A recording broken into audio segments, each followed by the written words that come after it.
जो अभी अभी मणिपुर से आए हैं, गिरीश चुड़ानकर हैं। और पिछले कुछ दिनों में जो घटनाएं हुई हैं मणिपुर में, उसके बारे में मेघचंद्र जी आपको अवगत कराएंगे। और उसके बाद गिरीश जी कुछ कहेंगे और तब मैं आपके सवाल लूँगा। तो पहले मैं मेघचंद्र जी से गुजारिश करूँगा कि आपको संबोधित करें।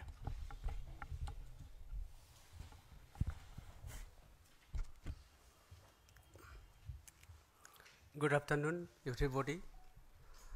And first of all, respected Jairam Rameshji, and also Sri Girish Sodankarji, who is also in charge of our state, and my brother Sri N. Bhupendra Singh, and all the friends of medias. Today, I am going to say something on the present unprecedented violence there in Manipur. The most unprecedented turmoil, the most horrific human tragedy, the complete anarchy administrations under this double-engined government. There is no law, no order at all, no normal human activities over here in Manipur. It's really very painful for the entire people of Manipur. And abductions of innocent civilians is becoming very common, and also killing of innocent civilians, particularly women, children, small babies, infants. This is very unfortunate and very painful. And now also rampant extortion happening in all the departments, individuals, and everywhere across the states of Manipur.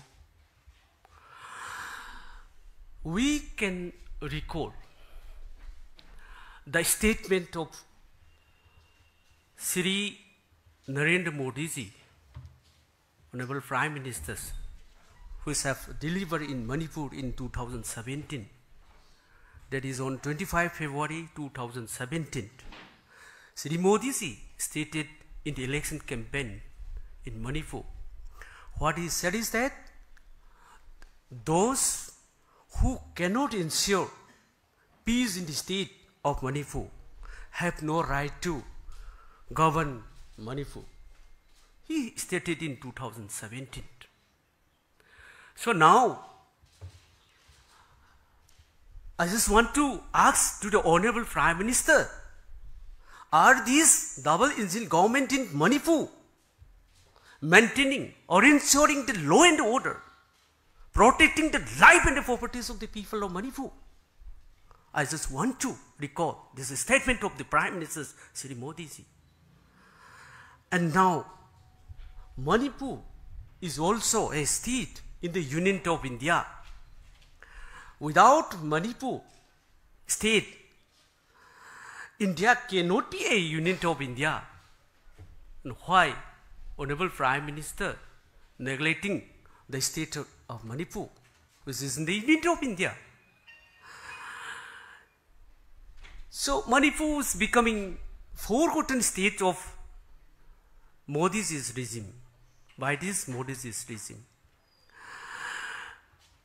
It is burning for the last 18 months. He never speaks on Manipur.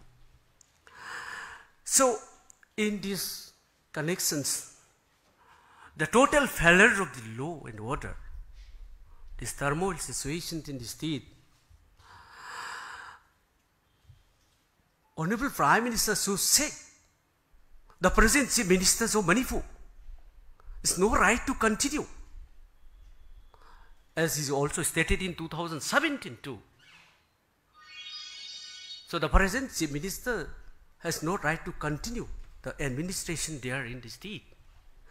So now I just want to urge the Honorable Prime Minister, Shri Narendra Modi ji, he should immediately visit Manipur.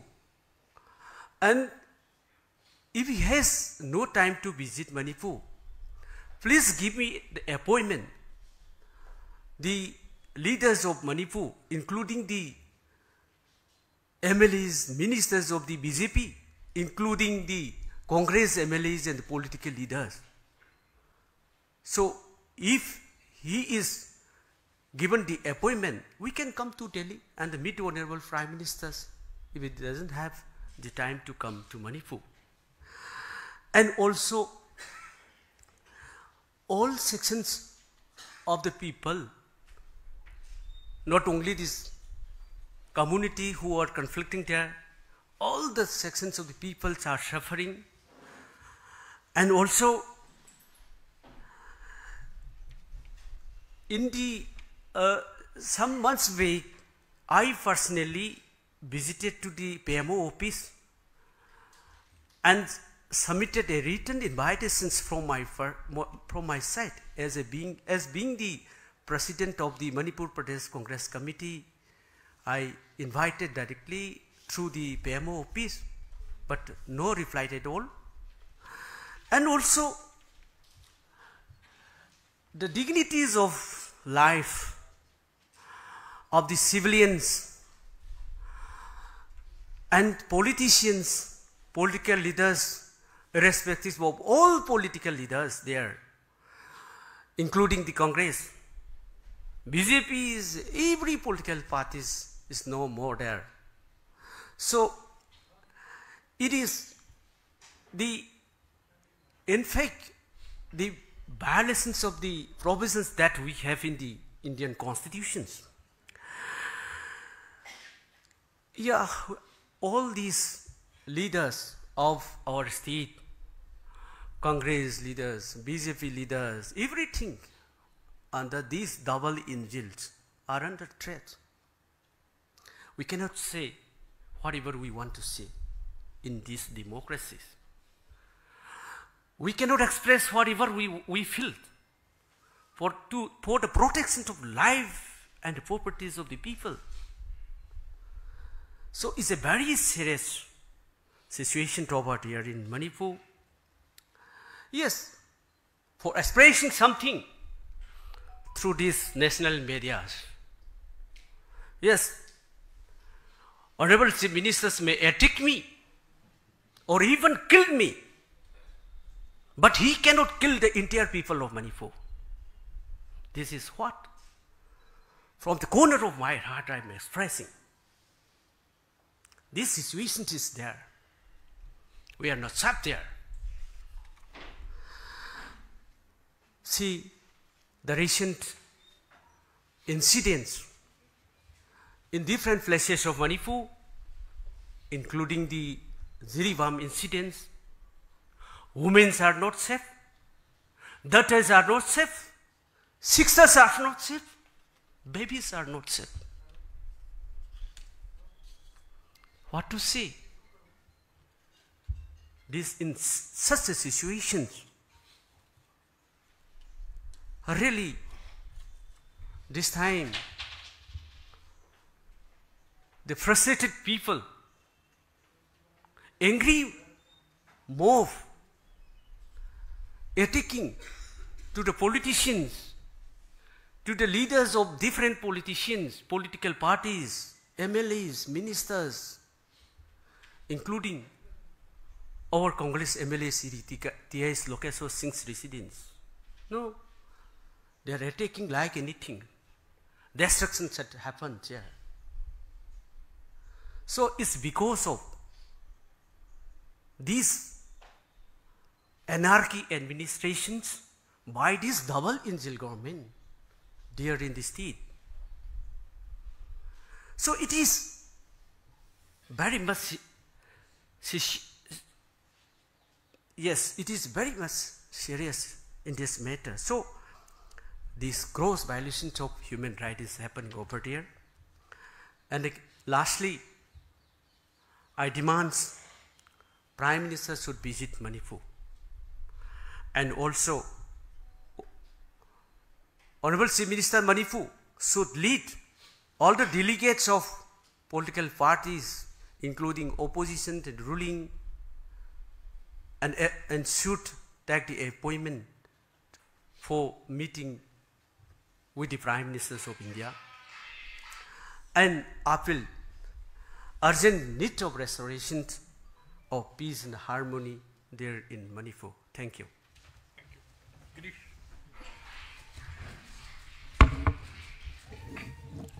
Thank you.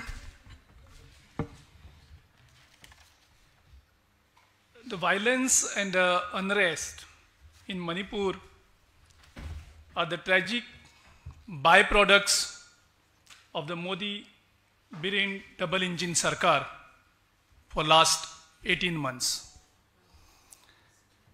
Its apathy and inaction of this double-engine Sarkar has failed to protect the citizens over last 18 months. And now it is resulting in the frustration of the people. People are feeling helpless.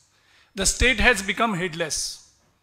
There is no leader in Manipur, neither from Delhi nor from the state, who can take out the state from this violence and unrest. The frustration is leading to abduction, killing, and atrocities all over the state. The people of Manipur have been suffering for the last 18 months in the ongoing unprecedented turmoil in the state. It is not only the indication of the complete failure of the double engine government under the Prime Minister Narendra Modi ji and Chief Minister Biren Singh ji, but it is also a humanitarian crisis in the history of humanity in the state and in the country. गए 18 महीने में इस turmoil के वजह से लगभग 300 lives, we have lost 300 lives in the state.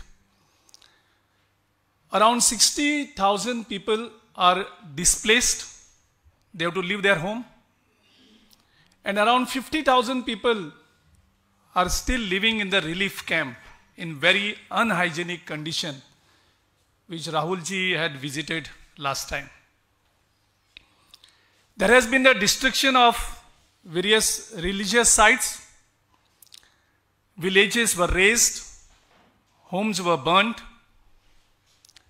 and over and above, जो economic condition and social disruption जो हुआ मणिपुर में, उसका बहुत नुकसान मणिपुर को हुआ है. Inflation, the retail inflation has crossed 10%. You will not find any state where the retail inflation has crossed 10%. महंगाई बहुत बड़ी है. अगर आप कोई भी प्रोडक्ट्स देखेंगे, एसेंशियल कमोडिटीज देखेंगे, मेडिसिन देखेंगे, इसका शॉर्टेज भी है और उनका प्राइस भी बहुत बड़ा है. इसका इम्पैक्ट स्टूडेंट्स के ऊपर पड़ा. काफ़ी स्कूल्स काफ़ी समय के लिए बंद हुए, कॉलेजेस बंद हुए, एग्जाम्स कैंसिल हुए, स्टूडेंट्स का स्कॉलरशिप नहीं मिली, अनएम्प्लॉयमेंट रेट बढ़ गया है, जॉब्स बहुत लॉस हो गए हैं, नेशनल हाईवेज ब्लॉकिंग, ये सब कुछ हमने 18 महीने में देखा और मणिपुर के लोगों ने ये सहा. People of Manipur has tolerated it, but now it has crossed all the boundaries. Peoples are revolting. People now are started attacking the politicians, including the opposition MLAs. One of our MLAs' house was burnt. So this is completely failure of our Prime Minister and the Chief Minister. Prime Minister did not find a single day to visit this state. Congress ने पूरी 18 महीने में पूरी कोशिश की ताकि peace can be restored in the state. Rahul ji 3 बार मणिपुर को विजिट कर दिया।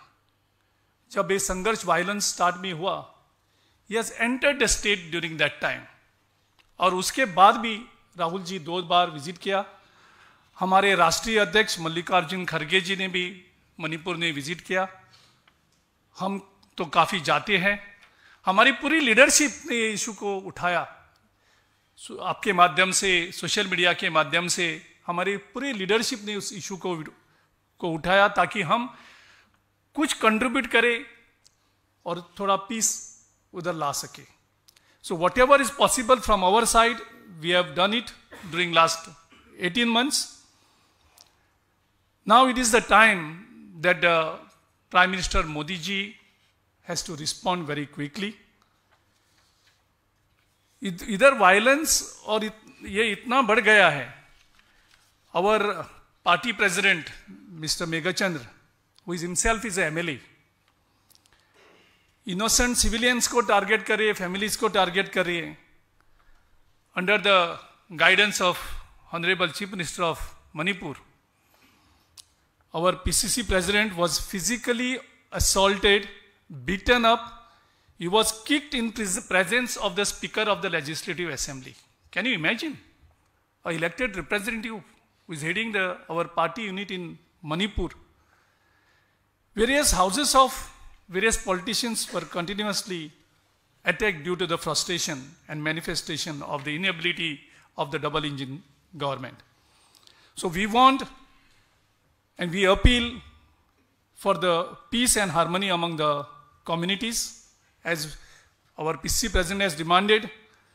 We are demanding it. Rahul ji has demanded it several times. The Prime Minister should visit and engage directly with the people of Manipur so that further destruction, further violence can be curtailed and peace can be restored. As a AICC in charge, I have traveled across the state. I've interacted with various communities and observed that the people of Manipur wants peace. Everyone wants peace in Manipur. And therefore strongly believe that we must honestly strive for bringing peace in the state. Congress party always believes in peace. और हम पूरी ताकत से prime minister से मांग करी है, कम से कम एक बार वो विजिट करे, इशू को समझे, लोगों को विश्वास में ले ले और ये इशू परमानेंटली इसको रिजॉल्व करे। धन्यवाद। शुक्रिया मेघाचंद्र जी और गिरीश चुंडाकर जी। मैं ज़्यादा और कुछ नहीं कहूँगा, सिर्फ जो मुख्य बातें हैं मैं दोहराऊंगा। पहली बात तो यह है कि 3 मई 2023 से मणिपुर जल रहा है और प्रधानमंत्री दुनिया के अलग अलग देशों में जाते हैं, प्रवचन देते हैं, पर मणिपुर जाने के लिए उन्होंने समय नहीं निकाला है। ये बड़ी अजीब सी बात है और मैं समझता हूँ भारत के इतिहास में पहली बार है एक राज्य में इतना संकट है, दर्द है, पीड़ा है और प्रधानमंत्री वहाँ नहीं गए हों। तो हमारी पहली मांग तो ये है, हम मांग करते आ रहे हैं कि प्रधानमंत्री समय निकालें और जल्द से जल्द हो सके पार्लियामेंट के सत्र के शुरुआत के पहले 25 नवंबर के पहले जल्द से जल्द 1-2 दिन के लिए मणिपुर जाएं, मणिपुर के राजनीतिक दलों से मिले, नेताओं से मिले,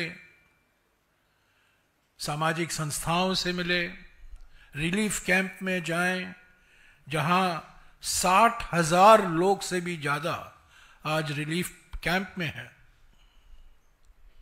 तो ये हमारी पहली मांग है। दूसरी मांग जो हमारे पीसीसी अध्यक्ष ने आपके सामने रखा है कि फौरन प्रधानमंत्री एक ऑल पार्टी डेलीगेशन, मणिपुर के ऑल पार्टी डेलीगेशन से मिले समझे क्या क्या हो रहा है। अभी न केवल कांग्रेस एमएलए बल्कि बीजेपी के एमएलए के घर को भी जलाया जा रहा है। ये पहली बार हो रहा है। तो ये हमारी दूसरी मांग है कि एक सर्वदलीय बैठक बुलाई जाए, मणिपुर के नेताओं के साथ, राष्ट्रीय पार्टी हैं उनके नेताओं के साथ। आज तक मणिपुर के विषय में सर्वदलीय बैठक नहीं बुलाई गई है। तो यह हमारी दूसरी मांग है। तीसरी मांग क्या है? 31 जुलाई 2024 से 31 जुलाई 2024 से मणिपुर में पूर्णकालिक राज्यपाल नहीं है, फुल टाइम गवर्नर नहीं है। 31 जुलाई 2024 से। उसके पहले एक प्रतिष्ठित आदिवासी महिला राज्यपाल थी, उनको 18 महीने के अंदर ही हटाया गया। क्यों हटाया गया? और आज भी फुल टाइम गवर्नर, पूर्णकालिक राज्यपाल नहीं है मणिपुर में। और हम मांग करते हैं कि फौरन जल्द से जल्द एक पूर्णकालिक राज्यपाल नियुक्त किया जाए। हालांकि ये प्रतिष्ठित आदिवासी महिला जो राज्यपाल थी, उनको हटाना इनकी मानसिकता को दर्शाता है। हमारी चौथी मांग यह है कि पिछले 18 महीने से ये बिल्कुल साफ हो गया कि प्रधानमंत्री ने गृह मंत्री पर सब छोड़ दिया है, यानी कि मणिपुर को आउटसोर्स कर दिया है गृह मंत्री को। तो ये अजीब सी जुगलबंदी, गृह मंत्री, केंद्रीय गृह मंत्री और मणिपुर के नाकाम मुख्यमंत्री, इनके बीच में जुगलबंदी क्या है? क्यों केंद्रीय गृह मंत्री लगातार मणिपुर के मुख्यमंत्री की विफलताओं को संज्ञान में नहीं लिया? इन्होंने नजरअंदाज किया है और मणिपुर के मुख्यमंत्री को बचाने में लगे हुए हैं। ये अजीब सी जुगलबंदी क्या है? केंद्रीय गृह मंत्री और एक मुख्यमंत्री, राज्य के मुख्यमंत्री, जिनकी विफलताएं सब लोग जानते हैं, सब लोग पीड़ित हैं, सब लोग तंग आ चुके हैं। उन्हीं के पार्टी के कई विधायक इस्तीफा देने के लिए तैयार हैं, पर केंद्रीय गृह मंत्री उनको बचाने में लगे हुए हैं। ये क्यों? ये अजीब सी जुगलबंदी क्यों? इसके पीछे राज क्या है? क्यों खिसखिसा रहे हैं? क्यों पीछे हट रहे हैं गृह मंत्री मुख्यमंत्री को हटाने में? और पांचवी मांग हमारी जो ये है, और ये बार बार उठते रहता है मणिपुर के संदर्भ में, अगर बीजेपी सरकार, अगर प्रधानमंत्री, गृह मंत्री ईमानदारी से ड्रग माफिया के खिलाफ लड़ाई लड़ना चाहते हैं, तो सारे जो केस लंबित हैं हाईकोर्ट में, उन पर कार्रवाई क्यों नहीं कराते? उन पर जो आगे कदम लेना है, अपील करना है, इन्वेस्टिगेट करना है, जो एफआईआर दर्ज हुआ है, अगर आप ईमानदारी से ड्रग माफिया के खिलाफ सख्त से सख्त कार्रवाई करना चाहते हैं, तो ये जो लंबित केस है अदालतों में, उन पर कार्रवाई कीजिए, एनआईए का इस्तेमाल कीजिए। जांच संस्थाएं आपके हाथ में हैं, जो कार्रवाई करनी है कीजिए। क्यों आप इस पर कार्रवाई नहीं कर रहे हैं? कौन किसको संरक्षण दे रहा है? कौन किसको फायदा पहुंचा रहा है, ये सब सवाल उठते हैं। पर अभी जो इमीडिएट प्राथमिकता है, जैसा कि हमारे पीसीसी अध्यक्ष और हमारे प्रभारी ने कहा है, प्रधानमंत्री को तुरंत मणिपुर जाना चाहिए, तुरंत सर्वदलीय बैठक बुलानी चाहिए मणिपुर के पार्टियों के साथ, नेताओं के साथ, राष्ट्रीय पार्टी राष्ट्रीय नेताओं के साथ, संसद के में नेताओं के साथ। और जिस तरीके से कई महीने पहले सुप्रीम कोर्ट ने यह कहा था कि मणिपुर में सारी जो संवैधानिक तंत्र है, कॉन्स्टिट्यूशनल मशीनरी है, वो टूट चुका है, उस जानकारी के बावजूद आप इस मुख्यमंत्री को पद पर ये बैठे रहे हैं, ये समझ में नहीं आता क्यों ये हो रहा है। तो साथियों, ये जो मणिपुर की पीड़ा जो है, मणिपुर की दर्द जो है, ये हमारी देश की दर्द है, देश की पीड़ा है। 300 से भी लोग मारे गए हैं, 60,000 से भी ज्यादा लोग विस्थापित हुए हैं, उसके बावजूद कार्रवाई नहीं हो पाई है। विफलता ही विफलता है। पिछले 18 महीने की कहानी विफलताओं की कहानी है। और अंत में यही कहूंगा कि 2022 के विधानसभा के चुनाव में 60 सीटों में से बीजेपी को 32 सीटें मिली थी। जनादेश बीजेपी को था और बीजेपी और उनके सहयोगी दलों को भारी बहुमत मिला। उसके बावजूद 15 महीने के अंदर मणिपुर जलने लगा। इतनी बड़ी बहुमत, जनादेश मणिपुर के जनता ने दिया और 15 महीने बाद मणिपुर जलने लगा। डबल इंजन सरकार विफल हो गई, डबल इंजन सरकार डिरेल हो गई और प्रधानमंत्री ने तो दिखाई नहीं दिए उन्होंने। तो ये सीधे की सीधी जिम्मेदारी गृह मंत्री की है। गृह मंत्री को हम तो चाहते हैं कि गृह मंत्री इस्तीफा दें, क्यों, जिम्मेदारी उन्हीं की है। प्रधानमंत्री ने उनको कहा है कि आप संभालो, मैं तो नहीं संभालूंगा, मैं विश्वगुरु बनूंगा, आप मणिपुर सुलझाओ। 18 महीने हो गए हैं, मणिपुर सुलझा नहीं है, लोग मारे जा रहे हैं, लोग विस्थापित हो रहे हैं, विधायकों के घर जलाए जा रहे हैं। बहुमत तो आपके पास है, पर सुशासन का नाम और निशान नहीं है मणिपुर में।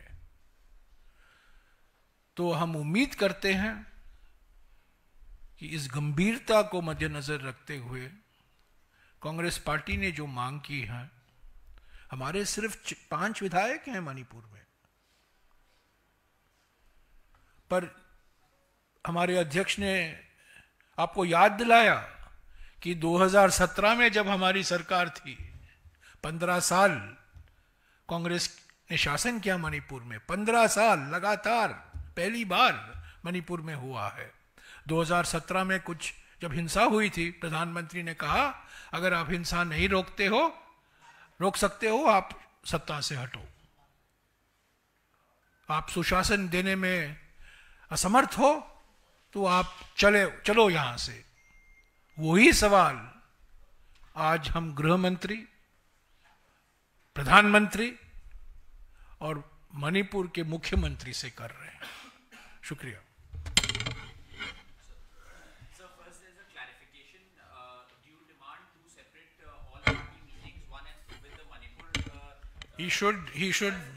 He should meet first. He has not met the Chief Minister of Manipur. He has had one in some session with a lot of other leaders. He has not had a one-on-one meeting with the Chief Minister of Manipur for 18 months. It's extraordinary.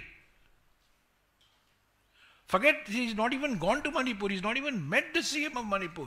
He is not BJP. He has not met BJP MLAs. He has not met BJP MPs. It is now Congress party has got 2 MPs. But last year BJP had both MPs and one MP was Minister of State for External Affairs. And he could not meet the Prime Minister. So first he must meet Manipur political parties, political leaders. And then he must have an all-party meeting in Parliament, just before. And all this should be done before Parliament resumes its winter session on the 25th of November. He has time to travel across the world. He goes to all countries of the world. But he doesn't find the time to go to Manipur or even have meetings on Manipur with political parties and political leaders. So my question is, the double engine government has failed. So do you demand that there should be a president who in place and also the Home Minister should resign? Home Minister must resign. The double engine government has failed completely. It's been derailed.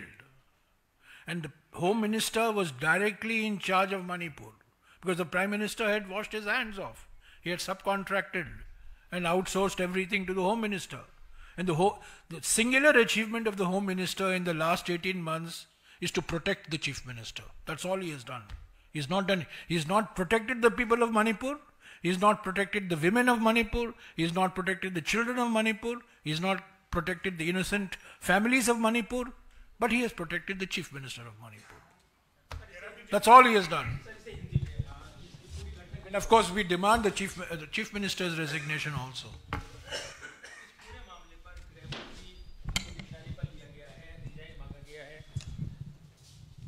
Manipur में पिछले दिनों से जो कुछ घटनाक्रम हुआ है इसके लिए जवाबदेही केंद्र सरकार की आप बता रहे हैं, गृह मंत्री से इस्तीफे की मांग हो रही है। क्या ये पूरा माहौल राष्ट्रपति शासन के लिए फिट देखते हैं आप मणिपुर में इस वक्त? राष्ट्रपति धारा 355 तो लगाया गया है। हकीकत क्या है? कौन चला रहा है मणिपुर? क्या आप सोच रहे हैं कि वहां एक सरकार है? कोई विधायक की कोई जिम्मेदारी है? मंत्रिमंडल की कोई जिम्मेदारी है? मणिपुर तो केंद्रीय गृह मंत्री चला रहे हैं। उन्हीं के इशारे पर तो सब हो रहा है। तो हमारी मांग यह है कि जैसा कि मैंने कहा, फिर से दोहराऊंगा, जिम्मेदारी सौंपी गई थी केंद्रीय गृह मंत्री को।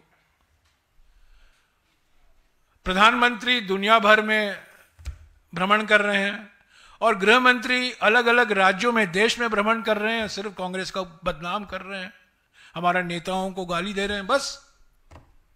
और मणिपुर के मुख्यमंत्री को उन्होंने सुरक्षित रखा। उनके खिलाफ कोई कार्रवाई नहीं करेंगे, ड्रग माफिया के खिलाफ कोई कार्रवाई नहीं होगी, जो केस है, जो लंबित हैं, उनको आगे नहीं लिया जा रहा है।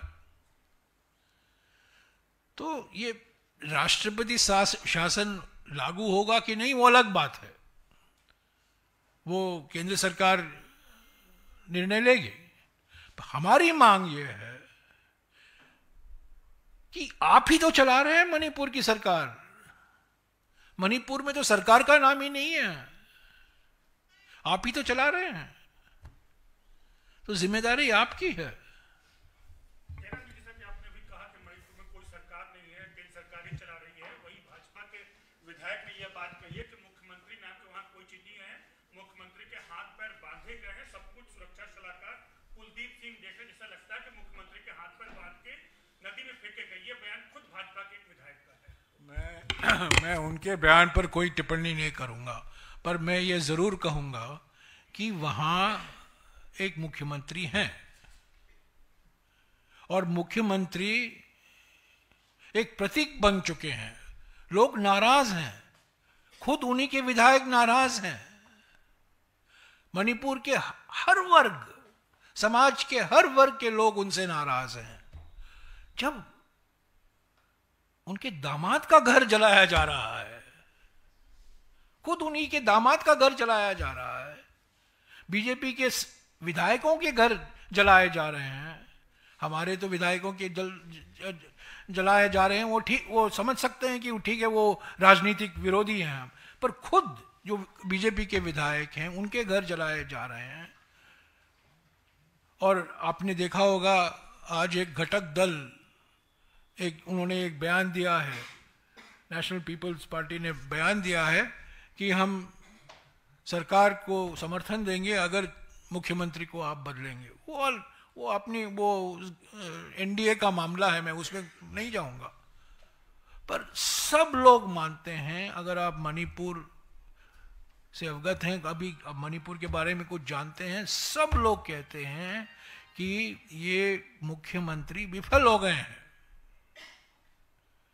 और ये मणिपुर में जो हो रहा है, क्योंकि वो वहां मुख्यमंत्री हैं, वो विफल हुए हैं। ठीक है, सुरक्षा बल है, केंद्र से सीआरपीएफ वहाँ भेजे गए हैं, सेना भी है वहाँ, असम राइफल्स भी है, ये सब केंद्रीय दल है, ये बात सही है। पर जो राजनीतिक वातावरण है राज्य में, उसमें बिगाड़ने के लिए, उसको बिगाड़ने के लिए मुख्यमंत्री जरूर जिम्मेदार है।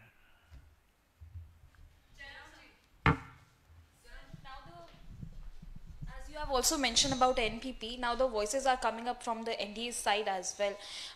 Would you like to demand that there should be a floor test as well? And if so, then are you in contact with the other leaders of other regional parties in the state of Manipur, as they are also demanding that the chief minister needs to be changed by the BJP? So in fact, at the present stage, there is no political move from our side, but due to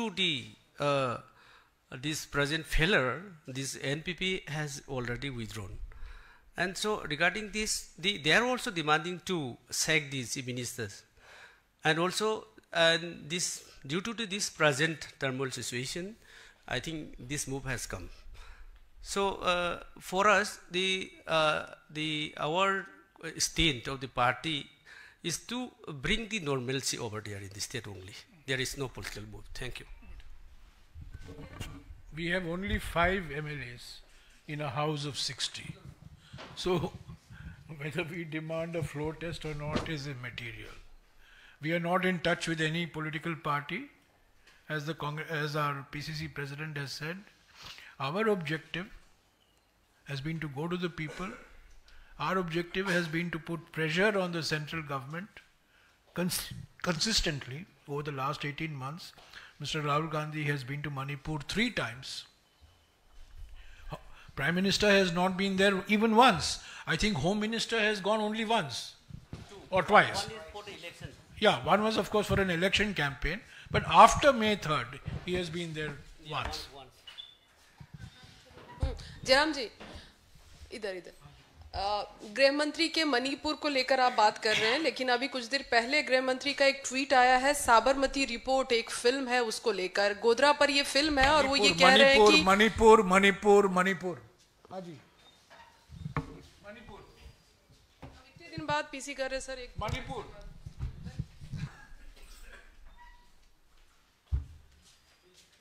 Manipur और कोई सवाल? Okay, thank you.